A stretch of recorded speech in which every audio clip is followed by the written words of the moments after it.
है तमाम दर्शकों का SI न्यूज 91 में the real face of the journalism. मैं हूं आपका मेजबान आबिद हुसैन। ಭಾರತೀಯ ಜನತಾ ಪಾರ್ಟಿ ವಿಜಯಪುರ ಜಿಲ್ಲಾ ಘಟಕ ವತಿಯಿಂದ ಹಮ್ಮಿಕೊಂಡಿರತಕ್ಕಂಥ ಈ ಒಂದು ಪ್ರತಿಭಟನೆಯಲ್ಲಿ ಭಾಗವಹಿಸಿದಂತ ನಮ್ಮ ದೇಶದ ಹಿರಿಯ ರಾಜಕಾರಣಿಗಳು, ನಮ್ಮ ಜನಪ್ರಿಯ ಸಂಸದರಾದ ರಮೇಶ್ ಜಿಗಜಿಣಗಿ ಸಾಹೇಬ್ರೆ, ಕರ್ನಾಟಕ ಸರ್ಕಾರದ ಮಾಜಿ ಮಂತ್ರಿಗಳಾದ ಅಪ್ಪಸಾಹೇಬ್ ಪಟ್ಟಣಶೆಟ್ಟಿ ಸಾಹೇಬ್ರೆ, ಪಕ್ಷದ ಎಲ್ಲ ಹಿರಿಯ ಮುಖಂಡರು ರಾಜಶೇಖರ್ ಮಗಿಮಠ್ ಅವರೇ, ಉಮೇಶಣ್ಣ ಕೋಕೂರ್ ಅವರೇ, ಮಹೇಂದ್ರ ನಾಯ್ಕ್ ಅವರೇ, ರಾಹುಲ್ ಜಾಧವ್ ಅವರೇ, ಅವರಿವರು ಎನ್ನದೇ ಎಲ್ಲ ಗೌರವಾನ್ವಿತ ಪಕ್ಷದ ಪದಾಧಿಕಾರಿ ಬಂಧು ಭಗಿನಿಯರೇ, ಬಂಧುಗಳೇ, ಮೊನ್ನೆ IPL ಮ್ಯಾಚ್ ನಡೆದಂತ ಸಂದರ್ಭದಲ್ಲಿ ಕ್ರಮ ತಗೊಂಡು ಇವತ್ತು ಜನರಿಗೆ ಮೆಚ್ಚುಗೆ ತೆಗೆದುಕೊಳ್ಳುವಂತ ಇವತ್ತೊಂದು ಕ್ರಮವನ್ನು ತೆಗೆದುಕೊಂಡ್ರೆ ಇದು ನಾವು ಭಾರತೀಯ ಜನತಾ ಪಕ್ಷ ಖಂಡಿಸ್ತದ. ಇದೇನೋ ಒಂದು ಗಾದೆ ಮಾತು ಹೇಳಿದಾಗ ತನಗೆ ಕುಣಿಲಾಕ್ ಕೊಡ್ಲಿಕ್ಕೆ ಹಂಗ ಬಂದ್ ಅಂದ್ರತ್ತ ಹಂಗ ತಮ್ಮ ಒಂದು ವ್ಯವಸ್ಥೆಯನ್ನ ಸರಿಯಾದಂತ ನಿರ್ಧಾರವನ್ನ ತೆಗೆಲಿಕ್ಕೆ ಹಾಕದೇನೆ ಗಡಿಬಿಡಿಯಲ್ಲಿ ತಮ್ಮ ಶಿವಕಿಗಾಗಿ, ತಮ್ಮ ಕುಟುಂಬದ ಸದಸ್ಯರ ಫೋಟೋ ತೆಗೆದುಕೊಳ್ಳಕ್ಕಾಗಿ, ತಮ್ಮ ಒಂದು ಏನಾದರೂ ಸರ್ಕಾರ ಏನೋ ವರ್ಚಸ್ಸು ಕುಸಿದ ಹೆಚ್ಚು ಮಾಡ್ಕೊಳ್ಳಿಕ್ಕಾಗಿ ಒಂದೇನೋ ಆ ಪ್ರಯತ್ನವನ್ನು ಮಾಡಿದ್ರು. ಗಡಿಬಿಡಿಯಲ್ಲಿ ಆ ಪ್ರಯತ್ನಕ್ಕೆ ಇವತ್ತು 11 ಜನ ಇವತ್ತು ಜೀವಗಳ ರಾಜೀನಾಮೆ ಕೊಟ್ಟು ಇವತ್ತು ಚುನಾವಣೆಗೆ ಹೋಗ್ಬೇಕು. ಯಾಕಂದ್ರೆ ಸರ್ಕಾರದ ಎಲ್ಲ ನಿರ್ಧಾರಗಳು ಇವತ್ತು ದಾರಿ ತಪ್ಪಿ ಹೋಗ್ತು. ಅವರ ಗ್ಯಾರಂಟಿ ಯೋಜನೆ ಕೂಡ ಸರಿಯಾಗಿ ಜನರಿಗೆ ಸಿಗ್ತಾ ಇಲ್ಲ. ಅದರಿಂದ ಸಾಕಷ್ಟು ಆರ್ಥಿಕವಾಗಿ ತೊಂದರೆ ಆಗಿದೆ. ಮೊನ್ನೆ ನಮ್ಮ ರಮೇಶ್ ಜಿಗಜಿಣಗಿ ಸಾಹೇಬ್ ಹೇಳಿದಾಗೆ ಕೇಂದ್ರದ ಅನುದಾನವನ್ನ ತಮ್ಮದೇ ಹೆಚ್ಚು ಬಿಗಿಸ್ಕೊಳ್ಳುವಂತ ಪ್ರಯತ್ನ ಮಾಡ್ತಾರೆ. ಈ ಪ್ರತಿಯೊಬ್ಬ ಶಾಸಕರ ಕ್ಷೇತ್ರಗಳಿಗೆ 8 ಕೋಟಿ ರೂಪಾಯಿ ಕೊಟ್ಟಂಥದ್ದು ಇದು ನಮ್ಮ ಸಾಧನೆ ಅಂತೇಳಿ ಇವತ್ತು ಕೇಂದ್ರದ ಹಣವನ್ನ ತಮ್ಮ ಸಾಧನೆ ಅಂತೇಳಿ ತಿರುಗಾಡುತ್ತು ನೋಡುವಂತ ಈ ಒಂದು ನಾಚಿಕೆಗೇಡಿ ಸರ್ಕಾರ, ಭ್ರಷ್ಟ ದುಷ್ಟ ಸರ್ಕಾರ ಇದು ಅನ್ನುವಂಥ ಸಂದರ್ಭದಲ್ಲಿ ಹೇಳಿಕ್ ಬಯಸಿದ್ರೆ ಇಂಥ ಸರ್ಕಾರವನ್ನ ಕಿತ್ತೊಗಿಬೇಕು. ಈ ಒಂದು ಏನು ಕ್ರಮ ಇವತ್ತು ಮಾಡಿದಂತೂ ಎಲ್ಲ ಇಡೀ ರಾಜ್ಯದ ಜನ, ದೇಶದ ಜನ ಇಡೀ ಶಾಪವನ್ನ ಕಾಂಗ್ರೆಸ್ ಸರ್ಕಾರ ಮೇಲೆ, ಸಿದ್ದರಾಮಯ್ಯ ಮೇಲೆ, DK ಶಿವಕುಮಾರ್ ಮೇಲೆ ಹಾಕ್ತದೆ ಅನ್ನುವಂಥದ್ದು ಕೂಡ ಅವ್ರ ಕಿವಿ ಕೇಳಿಸುವಂತಿಲ್ಲ.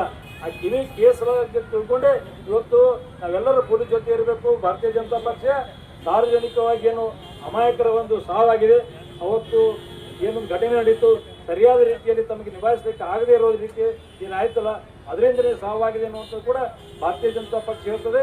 ಇವತ್ತು ಈ ಮೊನ್ನೆ ಕುಂಭಮೇಳದ ಸಣ್ಣ ಒಂದು ಘಟನೆಯನ್ನೇ ಇವತ್ತು ಇಡೀ ರಾಜ್ಯ ದೇಶದ ಎಲ್ಲ ಕಾಂಗ್ರೆಸ್ ಮುಖಂಡರು ಟೀಕಿಸಿದರು.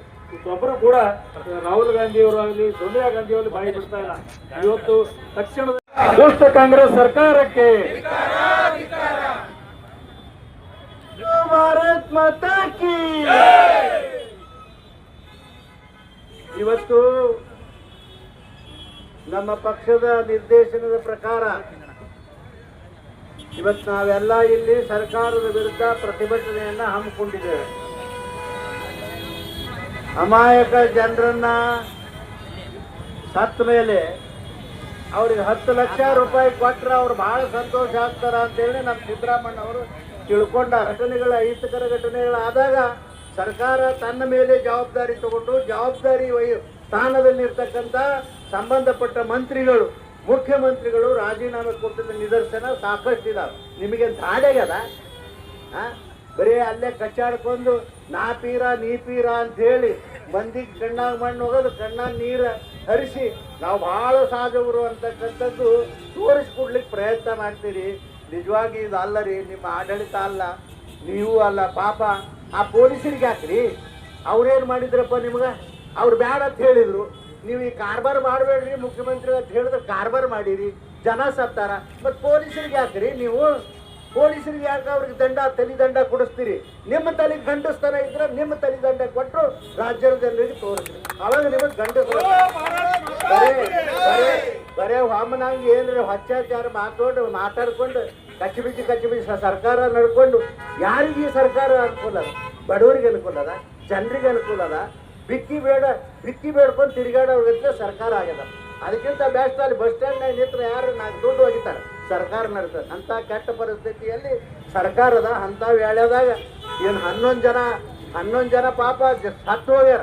ಸಣ್ಣ ಮಕ್ಕಳು, ಹೆಣ್ಣು ನಿರ್ಮಾಣಗಳಲ್ಲಿ ಪಕ್ಷ ರುದ್ರವಾದಂಥ ಹೋರಾಟ, ಉಗ್ರ ಹೋರಾಟವನ್ನ ರಾಜ್ಯದ ಇಡೀ ರಾಜ್ಯದ ತುಂಬನ ಉಗ್ರ ಹೋರಾಟವನ್ನ ನಮ್ಮ ಪಕ್ಷ ಮಾಡ್ತದ ಅಂತಕ್ಕಂಥ ಮಾತವನ್ನು ಹೇಳಿ ಇದೆಲ್ಲವನ್ನು ಕೂಡ ಪೊಲೀಸ್ ಇಲಾಖೆಗೆ ನೈತಿಕ ಬಲವನ್ನ ಕೊಡ್ತಕ್ಕಂಥ ಕೆಲಸವನ್ನ ನಮ್ಮ ಪಕ್ಷ ಮಾಡ್ಯದ ಅಂತೇಳಿ ಈ ಸಂದರ್ಭದಲ್ಲಿ ಹೇಳಿ, ನೋಡ್ರಿ ಒಬ್ಬ ಮುಖ್ಯಮಂತ್ರಿಗಳು ಸ್ಟೇಜ್ ಮೇಲೆ ಪೊಲೀಸರಿಗೆ ಯಾರ್ಯಾರು ಎಸ್ ಪಿಗಳಿಗೆ ಹೊಡಿಲಕ್ಕೆ ಕೈ ಮಾಡ್ತಾರೇನ್ರಿ?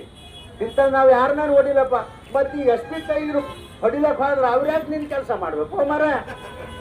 ಆ ಸಿಟ್ಲೆ ಅವ್ರನ್ನೆಲ್ಲ ಹೊರಗೆ ಹಾಕದೆ ಅವ್ರು ಯಾಕೆ ಮಾಡಬೇಕು? ಎಸ್ ಪಿಗೆ ಹೊಡಿಲಕ್ಕೆ ಹೋಗ್ತಾರ ಯಾರ್ಯಾರು? ಅದು ಮುಖ್ಯಮಂತ್ರಿ ಅದು. ಆದ್ರೆ ಹೋಗ್ಬಿಡಪ್ಪ, ಅಪ್ಪ ಸಾಬ್ ಪೆಟ್ಬಿಡಿಸಂತೆ ಅಂತವ್ರು, ರಮೇಶ್ ಜಿಗಜಿಗಿ ಅಂತವ್ರು ಯಾರ್ಯಾರೇ ಜಗಳ ಮಾಡಿ ಹೊಡಿಲಕ್ಕೆ ಹೋಗ್ತಿರ್ಬೇಕು. ಈ ಮುಖ್ಯಮಂತ್ರಿಯಪ್ಪ, ರಾಜ್ಯದ 6 ಕೋಟಿ ಜನರ ರಕ್ಷಣೆ ಮಾಡತಕ್ಕಂಥ ಒಬ್ಬ ನೀ ಮನುಷ್ಯ, ನಿಮ್ಮ ರಕ್ಷಣೆ ಮಾಡ್ತಕ್ಕಂಥ ಇರ್ತಕ್ಕಂಥ ಪೊಲೀಸ್ ಎಸ್ ಮೇಲೆ ಕೈಯ ಎತ್ತಿದ್ರ ಅದಕ್ಕೆ ಅವ್ರೇನು ಮಾಡಿದ್ರಪ್ಪ? ಈಗ ಅದಕ್ಕೆ ಅವ್ರನ್ನೆಲ್ಲ ಕಿತ್ತು ಹೊರಗೆ ಹಾಕಿದ್ರಿ. ಈ ಎಲ್ಲವನ್ನ ನಾನು ಖಂಡನೆ ಮಾಡ್ತೀನಿ ಅಂತ ಹೇಳಿ ನಿಮ್ಮೆಲ್ಲರಿಗೆ ವಂದಿಸಿ ನಾನು 2 ಮಾತು ಮುಗಿಸ್ತೇನೆ.